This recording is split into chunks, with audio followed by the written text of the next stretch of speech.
Fala pessoal, tudo bem? Sejam bem-vindos ao canal do Professor Baroni e eu tô ficando mal acostumado, hein, professor? De novo aqui gravando com o professor Baroni presencialmente, não é todo dia que a gente tem essa honra. Hoje a gente tá aqui para um quadro que vocês gostam muito, que é o 5 perguntas, 5 dúvidas, 5 respostas, e eu trouxe 5 dúvidas aqui que chegaram através do Instagram do professor para o professor responder aqui diretamente para vocês. Pai, você que tem que me deixar agora mal acostumado, trazer um petiscozinho, já pensou? Que beleza?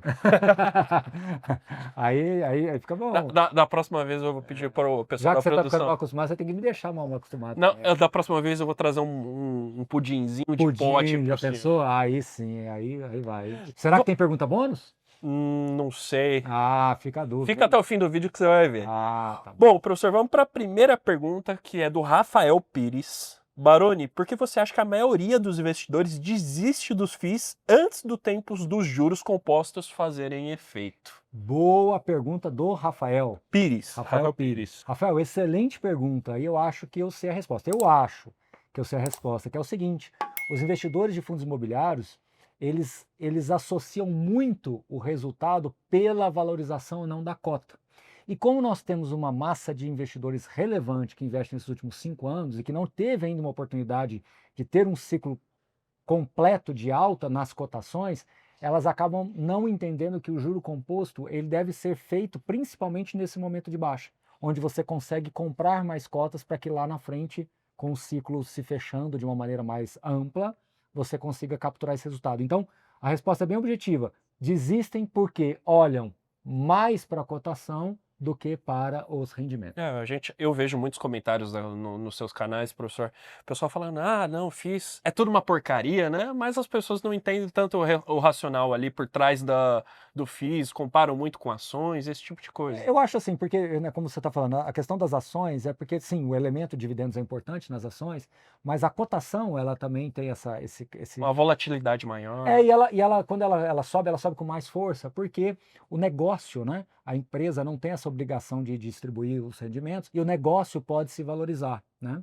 No caso dos fundos imobiliários, é uma valorização muito mais lenta, muito mais gradual, e ela é fortemente indexada à questão do comportamento dos juros. E se a gente olhar de 2021 até agora, a gente basicamente só viu alta de juros. A gente realmente viu um momento de queda, mas logo ele foi interrompido e voltamos a subir, estamos de novo em 15%. Então tudo isso corrobora para essa cotação mais pressionada e, consequentemente, as pessoas acabam desistindo. Mas, Caio, vamos também falar outra coisa aqui. A pergunta do Rafael faz sentido, ela é importante, mas na prática a gente tem visto uma certa divisão. Tanto que neste ano, já tivemos 85 mil novos investidores em fundos imobiliários, já estamos mais de 2 milhões e 800 mil. Então, o Rafael está correto na afirmação dele, mas não dá para dizer que a gente não está tendo realmente outras pessoas chegando nesse mercado com um outro pensamento, com uma leitura mais aprimorada do produto. Então, acho que isso é importante. De fato, tem uma depuração, aquelas pessoas que se frustraram com o produto e a gente respeita. Muitas das vezes o produto foi mal vendido, mal orientado, mal explicado, mal interpretado, e alguns investidores se frustram com o produto. Tudo bem até aí. Alguns tiveram a paciência de reestudar, revalidar as premissas, realmente ter um entendimento mais aprofundado, mas a gente entende também que outros investidores, de repente, ficam pelo caminho. E eu já vou estar emendando uma outra pergunta aqui que nem estava na ordem, mas o Carlos da Rocha, ele perguntou, o FIX vem fechando a alta há várias semanas. Isso significa que a gente está entrando num novo ciclo de valorização ou de repente é só alguma coisa temporária? Legal, vamos lá. Primeiro, o IFIX ele está subindo, porque o IFIX ele é composto de rendimento mais cotas. Então, o IFIX subindo 12, 13, 14, 15%, é praticamente o rendimento. Então as cotas ainda não tiveram uma subida muito relevante. É muito importante reforçar isso. Vários fundos ainda estão com as cotações bem abaixo do que eram há 3, 4, 5 anos atrás. Tá? Claro que aquele investidor que fez a tarefa de casa de reinvestir, ele tem mais cotas hoje, então o rendimento dele é maior, o patrimônio dele é maior por ter acumulado mais cotas. E o IFIX tem essa característica, que é um índice de retorno total, então ele considera cota mais rendimento. Então grande parte do IFIX que você está vendo hoje nas máximas é porque é um carrego do rendimento. Aí você fala assim, mas será que a gente está começando um novo ciclo? Vamos lá. Até pouco tempo atrás, se a gente colocasse num gráfico de 1 ano, o IFIX simplesmente estava voltando para o ponto que ele estava lá. Que eles estavam lá atrás. Então agora sim a gente começou um ciclozinho de alta. Baroni, a que você atribui isso? Quando você conversa com economistas, com pessoas que são do ambiente macroeconômico, tudo indica que até o primeiro trimestre do ano que vem os juros devem começar a cair. E quando nós fazemos alguns estudos anteriores, a gente percebe que o movimento de alta do IFIX, ele precede o movimento de início de ciclo de juros. Então, não é de queda de juros. Então, não é que os juros começam a cair e os fundos imobiliários começam a subir. Ele precede isso. 6 meses, 8 meses... Ele já vai antecipando um pouco antecipando esse movimento. Então, se tudo se confirmar, os juros começarem a cair no início do ano que vem, aí a gente realmente tem uma possibilidade de andar um pouquinho mais. Aí vai depender do chamado juros terminal. Até onde esses juros cai? Ele cai até 12 e para? Ele cai até 10 e para? Se nós olharmos para o juro futuro e que a gente começar a perceber que no espaço de 2, 3 anos para frente é possível, é razoável considerar um juros de 10, aí sim alguns investidores vão ter a possibilidade de ver um cenário de juros, de fundos imobiliários se valorizando como poucas vezes se viu aí nessa história mais moderna dos fundos imobiliários. Né? Você acha que um pouco dessa alta também pode estar sendo motivada porque o investidor de FIIs, ele realmente gosta do tijolo? Então, as pessoas vendo que pode ter mais oportunidades nos FIIs de tijolos, o mercado de FIIs está sendo mais convidativo? Eu acho que sim, eu acho que esse trabalho todo educativo que a gente faz, enfim, outros analistas, outros formadores de conteúdo, né, também fazem, ele gera algum resultado sim. De fato, alguns investidores não conseguiram fazer uma interpretação muito adequada, mas à medida que o tempo vai passando, você vai tendo esse entendimento mais afinado, né, daquilo que é o produto fundos imobiliários. E o tijolo, no final das contas, Caio, ele é interessante porque se você olha do ponto de vista real, economia real, o tijolo está muito bem valorizado na economia real. Então hoje o brasileiro tem essa sensibilidade de ver que o imóvel que ele tem conhecimento é um imóvel que hoje está bem protegido. E o mercado de fundos imobiliários é uma forma do investidor ter esse acesso. Né? Então, se você olha os galpões nas regiões metropolitanas, é um ativo que está bem demandado. Os shoppings maduros, que já tem um grau de maturidade elevado, ele está sendo bem procurado. Até mesmo as lajes corporativas, de certa forma, estão melhorando seus índices de ocupação. Né? Então, quando você olha renda urbana, que são esses ativos, né, de atacarezos, de grandes redes de supermercados, tem se tornado cada vez mais popular Brasil afora. Então, tudo isso vem chamando a atenção e o brasileiro vai interpretando essa correlação da economia real com os fundos imobiliários e vai se identificando. Então, faz bastante sentido sim essa pergunta. Boa. Então, se você gostou da resposta, não esquece de deixar o seu like. Inclusive, ó, o professor tá todo bonitão hoje, né?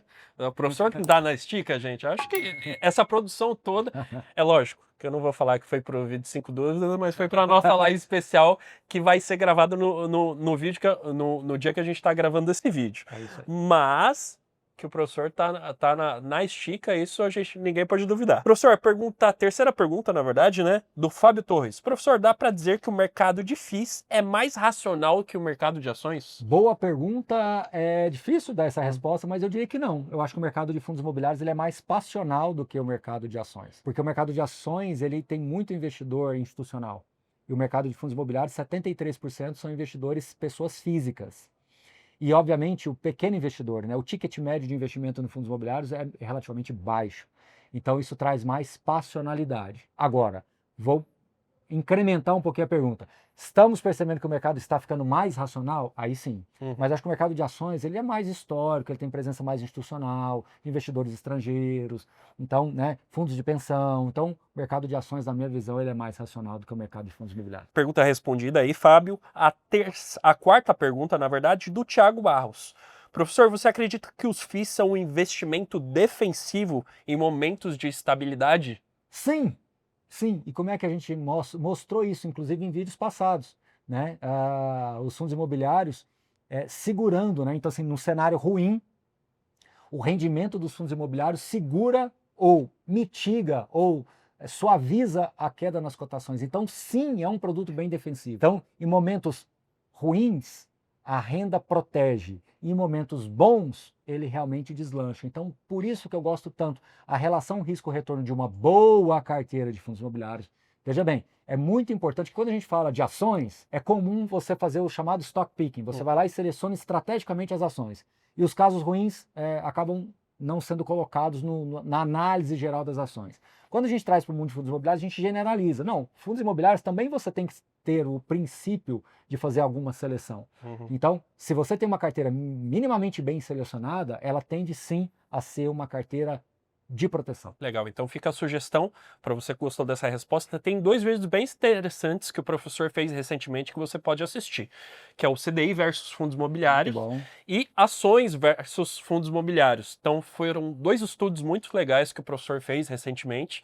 O link vai estar aqui na descrição desse vídeo para você poder assistir e ver todo esse estudo completão que o professor fez. Professor, o João Vitor Teixeira está perguntando aqui, você acha que é possível dizer que o verdadeiro risco dos FIIs é o comportamento do próprio investidor? Acho que dizer que é o verdadeiro, talvez a gente esteja exagerando, né? Eu acho que tem riscos importantes do lado do investidor e do lado do gestor. Né? Do lado da gestão são as tomadas de decisões. Então, um investimento dessa natureza são tomadas de decisões diárias. E né, quando você pega um relatório gerencial, você vê que um gestor ele tem que tomar decisões diariamente. Né? Um produto de gestão ativa, ele exige que você tome decisões diárias. Então, um gestor que, na maioria das vezes, toma decisões no sentido de gerar valor, eu acho que isso é importante, mas o inverso também é verdadeiro. E o investidor, a mesma coisa. O investidor quase que tem que tomar decisões diárias. Então, ele tem fluxo de caixa ali mensal, sempre tem o dinheiro na conta entrando, ele vai ter que fazer os estudos todos os dias. Ele tem que fazer a gestão ativa da carteira dele. Exato. Não no sentido de ficar comprando e vendendo, mas no sentido de que tem fato relevante, tem relatório gerencial, tem live, tem webcast, tem entrevista com o gestor. Então, é importante você entender que da mesma forma que o gestor toma decisões, e a gente coloca o diário aqui entre aspas, pode ser dia sim, dia não, pode ser 2 dias sim, 1 não, mas você tem decisões frequentes. O investidor também tem essa necessidade. Então é um produto estruturado. É diferente de você comprar um produto de renda fixa que tem um vencimento, que você compra, faz a aplicação e espera o vencimento. No caso de um produto estruturado, é importante que você tenha um certo grau de acompanhamento. Claro, quanto mais madura for a carteira, quanto maior for a sua experiência, não é que é diário, todo dia, todo minuto, toda hora. É um diário, assim, de você ali, fazer um acompanhamento, passar o olho, ver o que está acontecendo, e tão simples quanto isso. Não é ficar acompanhando necessariamente a cotação, não é isso. É acompanhar, saber se teve alguma coisa que foi publicada ali sobre o fundo. Então, um acompanhamento diário, alguns minutinhos por dia, ou se você não tem tempo todos os dias, não tem problema. Por isso que, inclusive, a gente tem o nosso trabalho aqui de fazer o acompanhamento. Recomendada. Não, e do radar também. Que é aquele investidor que não quer todo dia, mas ele vai lá e pega um resumo e pode fazer uma leitura uma vez por semana. Então, é nesse contexto, tá? Fora os relatórios semanais também, que você publica ali no Sonofis. Tem a pergunta bônus? Olha, tem pergunta bônus. A pergunta bônus é da Bruna Cardoso. É isso. Quando vemos que um fundo vende um imóvel ou faz captação, o investidor a longo prazo deve reagir comprando mais ou ficar ali quietinho, deve esperar? O que ele tem que fazer, professor? É uma pergunta difícil, né? Porque assim, quando vemos um fundo vender um imóvel, fazer captação, são 2 coisas diferentes. Então, vender um imóvel, você está realizando um ganho de capital, devolvendo o dinheiro para o cotista, o lucro, e com esse lucro, a nossa orientação é que você preferencialmente compre mais cotas. Porque aquele lucro está saindo, de certa forma, do patrimonial do fundo. Por isso que às vezes um fundo que faz muita gestão ativa, o patrimonial não cresce tanto assim. Mas é importante que você compre mais cotas, porque aí o seu patrimonial cresce, né? Agora, quando faz uma nova captação, não precisa fazer muita coisa, porque se a captação ela estiver respeitando o valor patrimonial, se os custos estiverem sendo colocados para fora, ou seja, não é o cotista original que está sendo onerado, a Bruna não precisa fazer muita coisa, né? Não é obrigado a participar de uma emissão. Inclusive tem vídeos que a gente trata sobre isso. Existe uma questão aí, né, que fala muito sobre essa questão de diluição. É uma palavra que soa muito negativo, mas na prática, essa diluição que acontece em fundos imobiliários, ela é mais figurativa, porque é um fundo gigantesco que tem bilhões em patrimônio e você é um cotista, você tem 0,0000 qualquer coisa. Então, ser diluído em 0,00 qualquer coisa é assim, existe a matemática disso, mas na prática não quer dizer muita coisa, na prática. Agora, se você é sócio de um amigo num empreendimento, e aí sim, a diluição ali pode pesar, porque você tem 40%, 50%, 60%. Aí se você não exercer sua preferência, você vai ser diluído. Agora, num fundo imobiliário dito popular, a maioria de todos nós temos 0,000 qualquer coisa. Que o investidor tenha muito, ele tenha 1%, isso daí já não vai fazer muita diferença. E 1% de um fundo bilionário também não é comum encontrar em investidores pessoas físicas. Agora, a diluição que a gente também gosta de pontuar é quando é uma diluição que o gestor traz novos ativos e, de certa forma, dilui a qualidade ou o resultado daquele fundo. Mas os gestores hoje, eles estão muito mais atentos com relação a isso. Então, Bruna, se tiver tudo dentro dos parâmetros, o fundo está vendendo imóvel, distribuindo ganho de capital, e você tem a possibilidade de comprar mais cotas referente a essa parcela de ganho de capital, e você consegue fazer isso, ótimo, tá? No caso da nova emissão, se ela estiver respeitando as regras gerais, que é em linha com patrimonial e com custos para fora, não é obrigado a participar, tá? Então, é o que eu sempre falo, pessoal, só para concluir aqui o nosso bate-papo hoje. Tudo tem que ser feito uma análise de contexto. Eu nunca gostei de você ter uma análise pré-determinada para tudo, né? E se for assim, como se tudo fosse um algoritmo, se for assim, faz assim, se for assim, faz assim. Eu acho que quando você entra nesse caminho, você corre o risco de ficar até um pouco intransigente em algumas situações. Cruz e espada, né? Você fica muito intransigente, aí fica difícil, intolerante, intransigente. A partir do momento que você faz uma análise mais de contexto, você tende a ter decisões mais racionais, mais equilibradas, mais aderentes àquilo que é o dia a dia do mercado, tá? Perfeito, gente. Perguntas respondidas, então, se vocês gostaram desse vídeo, não esquece de deixar seu like, se inscrever no canal. E o professor tá tão bonito assim porque o dia que a gente está gravando, vai acontecer a live de Black Friday da Suno. Tem coisa legal nessa Black Friday? Muita coisa, bônus, assinaturas, cursos, enfim, tem muita coisa aí para o pessoal aproveitar a Black Friday. E quando o vídeo for no ar, a gente vai deixar também o link para o pessoal. Vai deixar. Então, se você perdeu, de repente, o ao vivo da live do Black Friday, corre lá, corre no link da descrição e vai lá assistir, que vai valer muito a pena. Gente, um grande abraço e até o próximo vídeo. Valeu!